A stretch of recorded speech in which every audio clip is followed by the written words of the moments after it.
Alors voilà quelques informations pour mettre en œuvre un capteur ultrason MSU08. Donc tout d'abord, il est composé de deux cellules ultrasons, une émettrice, une réceptrice, ainsi que d'un capteur de lumière. Il communique par un bus I2C, c'est sa particularité. Donc on trouve la masse, l'alimentation en 5 volts, et puis les deux fils du bus I2C, c'est-à-dire les données SDA et l'horloge SCL, que vous devez raccorder alors via un bornier, que vous devez connecter à votre bus I2C, en veillant à ce que vous ayez bien des résistances de tirage entre les lignes SDA SCL et l'alimentation plus VCC. Ensuite, comment ça fonctionne?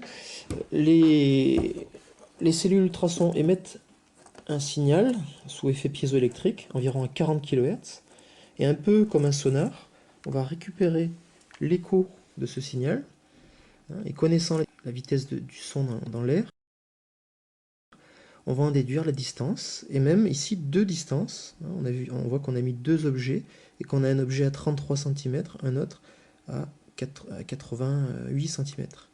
Voilà. Ensuite, au niveau de la programmation, c'est plus compliqué que le capteur de suivi de ligne, où il suffisait de lire sur le bus I2C. Ici, on va devoir, en respectant le protocole I2C, on va devoir ici écrire, tout d'abord dans les registres propres au capteur MSU08, on va devoir écrire dans ces registres pour lui indiquer notamment qu'on doit lancer la commande ou qu'on doit mesurer en centimètres. Puis, on doit cette fois-ci lire dans ces registres pour avoir accès, par exemple ici dans le registre 1, on va avoir accès à la donnée du capteur de lumière.